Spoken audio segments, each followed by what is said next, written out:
అందుకే పెద్దవాళ్ళు ఒక మాట చెప్తారు, నీ జీవితం పండాలి అంటే నీకు పూజ వచ్చా రాదా వదిలి, నీకు వేదం తెలుసా తెలియదా వదిలిపెట్టేసేయి, నువ్వు ఉపనిషత్తులు చదువుకున్నావా చదువుకోలేదా వదిలిపెట్టేయి, రామాయణ భారత భాగవతాలు తెలుసుకున్నావా లేదా వదిలిపెట్టేయి, దక్షిణామూర్తి యొక్క మూర్తిని చూస్తూ కూర్చోవడం నేర్చుకో.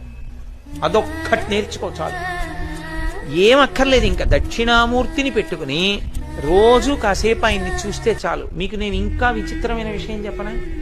సంటి పిల్లలు కొంచెం కొంచెం పెరిగి పెద్దవాళ్ళు అవుతున్నప్పుడు ఇంట్లో అందమైన దక్షిణామూర్తి విగ్రహం ఉండి, విగ్రహం అంటే ఫోటో కనీసం ఉండి, పిల్లలు కాసేపు దాని వంక చూడడం అలవాటైతే మీరు చూడండి, నేను యథార్థం చెప్తున్న, పెద్దలు నిర్ణయం చేసింది, వాళ్ళు కళ్ళు తిప్పి ఆడుకుంటూ ఆడుకుంటూ పాకడం కూర్చోవడం వచ్చినప్పుడు చూసినప్పుడు వాళ్ళు నిశ్చలంగా కాసేపు ఇలా దక్షిణామూర్తి వంకే చూస్తారు.